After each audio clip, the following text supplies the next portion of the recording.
குதிரை ரொம்ப ஒல்லியா இருக்கு. நீங்களும் அந்த வண்டியிலேயே வாங்க. சரி சார். அம்மா, பொண்ணுக்கு அண்ணன் அந்த வண்டிக்கு ஏன் அமிச்சம் தெரியுமா? அவர் முன்னாடி பேச வேண்டாம் தான். நல்லா ஞாபகம் வச்சுக்கோங்க. சட்டை கைய மடிச்சு விட்டேன்னா பொண்ணு எனக்கு பிடிச்சிருக்குன்னு அர்த்தம். கைய மடிக்கலன்னா பொண்ணை பிடிக்கலன்னு அர்த்தம். புரியுதா? தெரியுண்டா கண்ணா, எத்தனை தடவை சொல்லுவேன். இத பாருங்க, வழக்கம் போல பைத்தியத்தனமா அங்க வந்து கண்ணா பின்னான்னு பேசாதீங்க. கோவக்கார மாதிரி உருன்னு உட்கார்ந்து இருக்கணும். நான் என் புருஷன் ரொம்ப கோவக்காரன்னு சொல்லி சமாளிச்சுக்கிறேன். புரியுதா? சரிங்க. இந்த சரிங்கிற பழக்கத்தை அச்சரப்பாக்கத்தோடு விடுங்கன்னு எத்தனை தடவை சொல்றது? அவங்க முன்னாடி தைரியமா வாடி போடி அதட்டி பேசலாம். புரியுதா? சரிங்க. நீ வண்டி எடுப்பா. என்னங்க, இந்த கம்பியை போட்டுக்கிட்டா போடுங்க.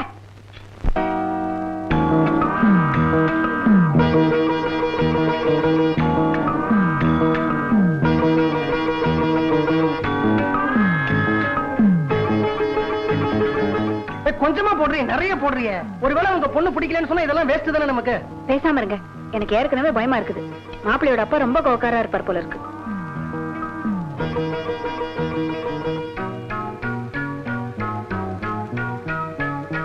ஒரு நிமிஷம், எனக்கு 2 தட்டு வேணும்.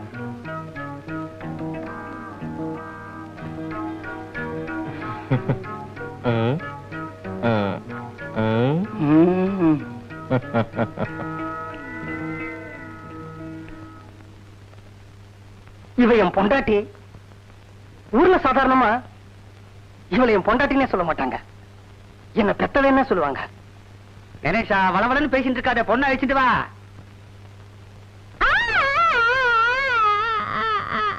யார் இந்த குழந்தை? ஏன் அழுகுது? இது பக்கத்து வீட்டு குழந்தை, நான் விசாரிக்கிறேன். ஏன் அழற? இவங்க உட்கார்ந்து இருக்கிற ஜமக்காலம் எங்க வீட்டுது. எல்லாரும் ஏன்றுங்க.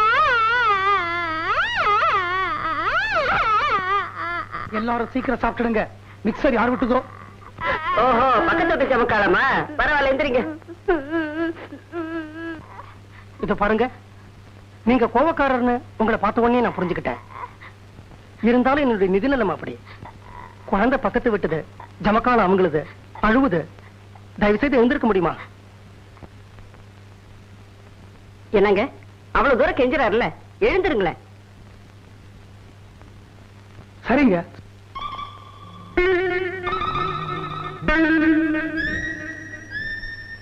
நடேசா, இங்க வா. என்ன? இங்க நில்லு. உன் காலையும் நான் விழறேன். என் காலியா? எனக்கு தான் வேலையே இல்லையே. என்ன இருந்தாலும் நீயே எனக்கு ஒரு அண்ணன் தானே.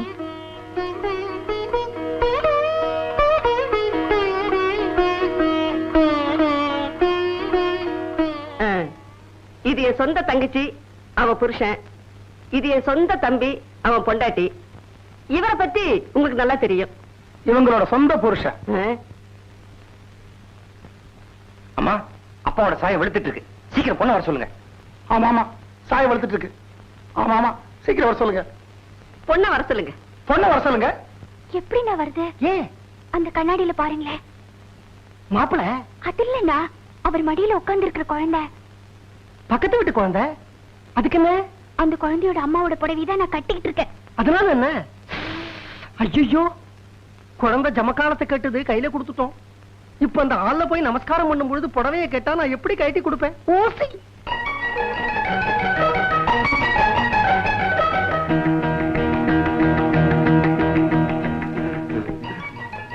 வாமா. மாட்டேன். வாமா. மாட்டேன். அப்படிலாம் சொல்லக்கூடாது. மாமா பேண்டெல்லாம் கசங்கி இருக்கு. நல்ல நேரம் வேற போயிட்டு இருக்கு. வாமா. பரவாயில்ல, எனக்கு பொன் குழந்தைன்னா ரொம்ப பிடிக்கும். குழந்தை என் மடியிலே இருக்கட்டும். நீங்க பொண்ணை வர சொல்லுங்க. ஆமா, பொண்ணை வர சொல்லுங்க. ஆமா, பொண்ணை வர சொல்லுங்க. ஆமா, பொண்ணை வர சொல்லுங்க.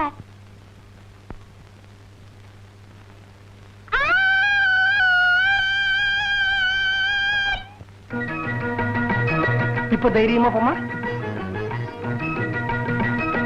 நமஸ்காரம் பண்ணிக்க. அம்மா, என்ன வெயில், என்ன வெயில். ஒரே புழுக்கமா இருக்கு. கையை மடிச்சு விட்டுக்க வேண்டியதுதான். எல்லாரும் பாத்துக்கங்க, கையை மடிச்சு விட்டுக்கிறேன். என்னங்க, கல்யாண பொண்ணு இதுதானே? ஆமாங்க. ஆமா, என்ன வெயில், என்ன வெயில். எனக்கு ரொம்ப புழுக்கமா இருக்கு. கையை மடிச்சு விட்டுக்க வேண்டியது. அம்மா, உனக்கு புழுக்கமா இல்ல? சார், சார், கௌரி அவங்க காலில் விழுந்தாச்சு. அவங்க மூஞ்சி பார்த்தா அவங்களுக்கு திருப்தி மாதிரி தான் தெரியுது. சார், என் தங்கையை அவங்களுக்கு பிடிக்குமா சார்? பொண்ணு பார்த்தாச்சு, ஊருக்கு போய் லெட்டர் போடுறோம். போகும்போது விலாசத்தை கொடுத்துட்டு போங்க. அதெல்லாம் ஒண்ணு வேண்டாம். ஆற்காடு ருஷ்யேந்திரமணி அச்சரப்பாக்கம்னு எழுதுங்க, லெட்டர் தானா வந்து சேரும். அவ்வளவு செல்வாக்குங்களா? அப்படி இல்லைங்க, அச்சர பாக்குறது தபால்காரன் இவங்க தம்பி. அதோ நிக்கிறாரே பட்டு வேட்டி கட்டிக்கிட்டு அவர்தான். அந்த பட்டு வேட்டி கூட என்னதுதான். உங்க வீட்டு காபி ரொம்ப நல்லா இருக்குங்க. எங்க வீட்டு எருமைப்பால் டேஸ்டே தனி. பொண்ணு பார்த்த அன்னைக்கே மத்த விஷயங்களையும் பேசியிருப்பேன். இருந்தாலும் என்ன பத்தி நீங்கெல்லாம் தெரிஞ்சுக்கணும் இல்லையா, அதுக்காகத்தான் எங்க ஊருக்கே உங்களை வரவழைச்சேன். அது இருக்கட்டும், கல்யாணத்துக்கு உங்களால எவ்வளவு செய்ய முடியும்? நீங்களே கேளுங்க. முதல்ல வரதட்சணை பத்தி பேசுவோமா? எங்களுக்கு சொந்தத்திலே ஒரு பொண்ணு இருக்கு. 25,000 பணம் தர்றேங்கிறாங்க. ஆனா பாருங்க, பொண்ணு அழகா இல்ல, எனக்கு பிடிக்கல. பணமா முக்கியம். நீங்க எவ்வளவு செய்ய போறீங்க? பாருங்க, நீங்க கேட்ட அழகு எங்க வீட்டு பொண்ணுக்கு இருக்குங்க. பணமும் முக்கியம் இல்ல அப்படின்னு நீங்க சொல்லிட்டீங்க. அதனால பொண்ணை வைக்க வேண்டிய இடத்துல நாங்க பூ வைக்கிறோங்க. ஒரு 500 rupees. எவ்வளவு? 500 rupees. அப்போ நம்ம நண்பர்களாவே இருந்துருமே. சரிங்க. அப்படி சொல்லிட்டா எப்படி? நீங்க என்ன எதிர்பார்க்கறீங்கன்னு சொல்லுங்க. 15,000 ரூபாய்னா பேசுங்க. அதுக்கு குறைச்சலாம் பேசவே வேண்டாம். நீங்க இதை என் வீட்டு பையனுக்கா செய்ய போறீங்க? உங்க வீட்டு பொண்ணுக்கு தானே செய்ய போறீங்க. ஒரு நிமிஷமா தனியா பேசணுமா? தாராளமா பேசுங்க. கொஞ்சம் இப்படி வாங்க. நீங்களும் தான்.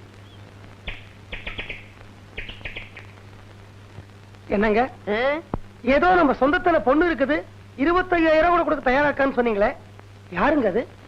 இப்ப ஏதாவது அசத்தனமா பேசி வர்ற வருமானத்துக்கு எடுத்துறாதீங்க. சும்மா இருக்கு. சாஸ்திரிகளே, 8,000 வரைக்கும் போங்க. 8,000-மா? எப்படி? எப்படி நினைச்சா மலப்பாதாங்க இருக்கும். கல்யாணம் பண்ற யாருமே கையில காசை வச்சுக்கிட்டு ஆரம்பிக்கிறது இல்ல. இப்ப குடிச்சீங்களே காப்பி, நல்லா இருந்ததா? நல்லா இருந்தது. சொந்த மாடுன்னு சொன்னாங்களா? சொன்னாங்க. நம்ம பொண்ணு 1ஆம் தேதியே பால்காரம் பணத்துக்காக கைய பேச வேண்டியதுல பாருங்க. அதுக்கு தான் 8,000 ரூபாய்க்கு சமைச்சேன். உமா, இவங்களுக்கு 8,000 ரூபாய் பணம் கொடுத்துட்டா அப்புறம் வாழ்நாள் ஃபுல்லா நம்ம காப்பியே சாப்பிட முடியாது. பொண்ணுக்கு கல்யாணம் பண்றதுன்னா சும்மாவா? சாஸ்திரிகளே, 8,000க்கு எப்படியாவது முடிச்சிருங்க. ஒரு 5,000 ரூபாய்னா ட்ரை பண்ணலாம்னு சொல்றாங்க. 15,000 வேணா 12,500 குறைச்சுக்கிறேன், அவ்வளவுதான். கஷ்டப்பட்டாலும் பரவாயில்ல, ஒரு 6,000 ரூபாய் தர சொல்லட்டுமா? 10,000 கேளுங்க ஐயா. 2 பேருக்கு வேண்டாம், ஒரு 7,000 ரூபாய் தர சொல்லட்டுமா? சரி, கல்யாண விஷயத்துல வேற எதுக்கு? 8,000க்கு முடிச்சிருங்க. 1,000 ரூபாய் அட்வான்ஸ் இப்ப வாங்கி கொடுங்க. மீதி 7,000 மாப்பிள்ளை ஊர்வலம் முடிஞ்சதும் சபையில வச்சு கொடுத்துடணும். சரியா? அதுதான் தெரிஞ்ச விஷயமாச்சே. பொண்ணுக்கு எவ்வளவு நகை போடணும்னு சொல்லலீங்களே. நகையா? என்கிட்டே கிட்டத்தட்ட 100 பவுன் இருக்கு.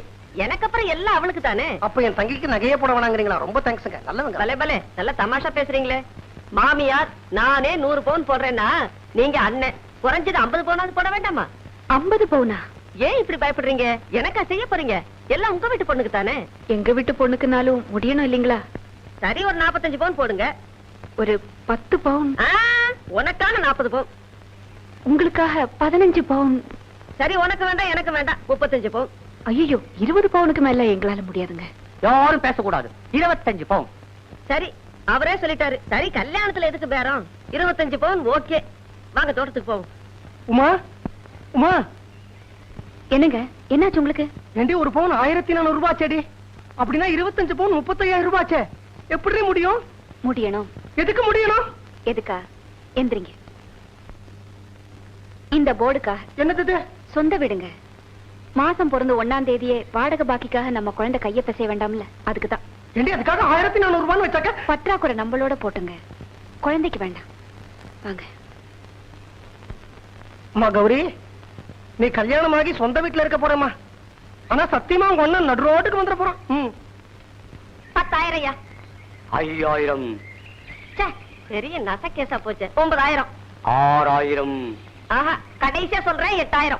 கடைசியா சொல்றேன் 7,000. 8,000. 7,000. 8,000. 7,000. 8,000. 7,000. என்னங்க, எதுக்கு இதுக்காக சண்டை போடுறீங்க? 7,500 வச்சுக்கோங்களேன். சரி, நீங்க சொல்றீங்கிறதுக்காக ஒத்துக்கிட்டேன். 7,500 ஃபைனல். சந்தோஷம் தானே? ரொம்ப சந்தோஷம். ஆமா, இவங்க 2 பேரும் இப்ப எந்த பணத்துக்காக இப்படி சண்டை போட்டுக்கிட்டாங்க? அது கல்யாணத்துக்கு வெள்ளி பாத்திரம் எவ்வளவுக்கு வாங்கி தரணும்னு 2 பேரும் ரொம்ப சண்டை போட்டுக்கிட்டாங்க. நல்ல வேலை, சரியான நேரத்தை வந்து நீங்க 7,500 ஒத்துக்கிட்டீங்க.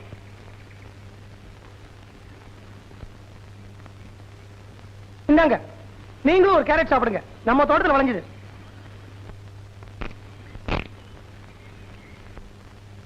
உமா, 1ஆம் தேதி ஆச்சுன்னா நம்ம வீட்டு பொண்ணு காய்கறிக்கு கவலையே பட வேண்டாம். மாப்பிளைக்கு சொந்தமா சின்னதா ஒரு தோட்டம் இருக்குதான். இந்த கேரட் அதுல விளைஞ்சுதான். அதனால 7500 ரூபாய்க்கு வெள்ளி பாத்திரத்துக்கு நான் ஒத்துக்கிட்டேன்.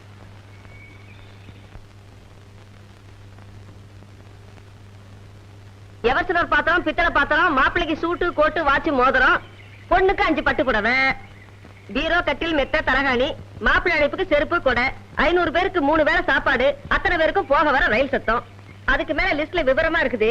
நிதானமா படிச்சு எல்லாத்தையும் ரெடி பண்ணுங்க. அவசரப்பட்டு எதையும் விட்டுறாதீங்க. இந்தாப்பா, இவங்களை கொண்டு போய் ஸ்டேஷன்ல விட்டுட்டு வா. காசு வாங்கிக்காத. நம்ம வீட்டு வண்டிங்க. எங்க இந்த வண்டியில ஸ்டேஷனுக்கு போறதுக்கு சாதாரணமா எவ்வளவு பணம் கேட்பான் இவன்? என்ன 2 ரூபாய் கேட்பாங்க. அத நாங்களே கொடுத்துறோங்க. சே, சே, வேண்டாங்க. இல்ல நாங்களே கொடுத்துறோம். வேண்டாங்க. இல்ல நான் எதுக்கு சொல்றேன்னா, என் தங்கச்சி உங்க வீட்டு மருமகளா வந்துட்டா இந்த குதிரை வண்டி அவளுக்கு தானே சொந்தமாயிடுது.